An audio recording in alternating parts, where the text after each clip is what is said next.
Hello guys, আসসালামু আলাইকুম। আজকে চলে আসলাম নিয়ে একটা নতুন রেসিপি, আর সেটা হচ্ছে আমাদের এলাকার একদম দামি দামি পিঠা। এটা আমি এবার আমার হাজব্যান্ড আমাকে আমার বাপের বাড়িতে আনতে যায় নাই, যার কারণে চিন্তা করলাম হাজব্যান্ড তো আনতে যায় নাই, শ্বশুর বাড়িতে জামাই আদর পেলাম তাই একটু অল্প করে আমি এই পিঠাটা বানিয়ে নিলাম। আর এটা জামাই আদরের মধ্যে আমাদের এলাকাতে মাস্ট বি এই পিঠাটা করা হয়। আর এই পিঠাটা হচ্ছে মাসকালাইয়ের হাতে জিলাপি, এটা খেতে দারুণ মজা লাগে। এই যে দেখতে পাচ্ছেন আমি খাইটা করে নিয়েছিলাম। এই খাইটা হচ্ছে মাস আর গুঁড়ি দিয়ে একটু হালকা কুসুম গরম পানি দিয়ে গুলে নিতে হয়।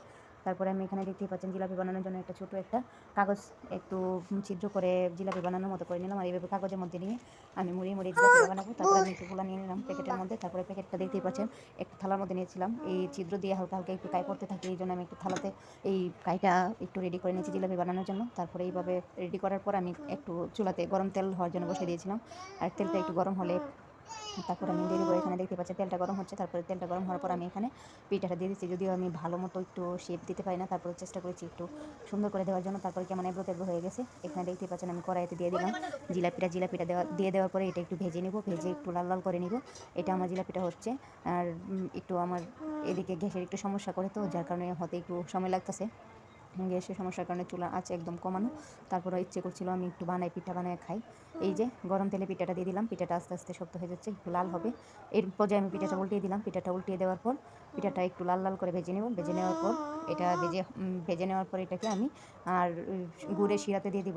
গুড়ের শিরাটা মূলত একটা তেজপাতা, তারপরে একটু এলাচ, তারপরে হচ্ছে একটু মৌরি ভালোভাবে টেলে নিয়ে মৌরিটা গুঁড়ো করে শিরাতে দিয়েছিলাম। আর ঘ্রাণটা মশলা অনেক অনেক মজা, আর শিরাটা অনেক মজা হয়। একটু পানি দিয়ে একটু শিরাটা করে নেবেন। আমি অবশ্যই দেখিয়ে দেবো শিরাটা কেমন কম্বিনেশন হবে। আর এখানে দেখতে পাচ্ছেন আমার পিঠাটা কথা বলতে বলতে হয়ে গেছে। হয়ে যাওয়ার পর এই পিঠাটাকে আমি একদম করে নিব, রেডি করে নিব। এই পিঠাটা আমি চেকে নেওয়ার পর আরেকটা পিঠা দিয়ে দিলাম। এই ফাঁকে এই পিঠাটা হতে থাকুক, আর এই পিঠাটা আমি শিরাতে দিয়ে দিলাম। এখন এই পিঠার তেলটা ভালোভাবে ছেঁচে নিয়ে তারপরে আমি পিঠাটা দিয়ে দেবো একটা শিরা। এই যে ঘুরে শিরাটা দেখতে পাচ্ছেন, এই শিরাতে ডুবিয়ে রাখবো গরম পিঠাটাকে। যত ভালো ডুবিয়ে রাখবো গরম গরম পিঠাটা দিলে তারপরে এখানে পিঠাটা একদম শিরা দিয়ে রসালো হয়ে যাবে। শিরা খেয়ে একদম পিঠাটা দেখতেই পাচ্ছেন, শিরা খেয়ে পিঠাটা কীভাবে হয়ে গেছে। তারপর আমি আরেকটা পিঠা আপনাদেরকে দেখালাম। এই যে আরেকটা পিঠা ভাজা হয়ে যাচ্ছে। এই পিঠাটা ভাজা হয়ে যাওয়ার পর আমি শিরাতে গরম গরম দিয়ে দিব। আর শিরাতে দিয়ে দেওয়ার পর আপনারা দেখতেই পারবেন পিঠাটা এমনিতে লাল থাকে, কিন্তু শিরাতে দিয়ে দেওয়ার পর শিরাটা খাওয়ার পর পিঠাটা যেন আরও বেশি রসালো হয়ে যায়। আর এই পিঠাটা খেতে অনেক মজা লাগে।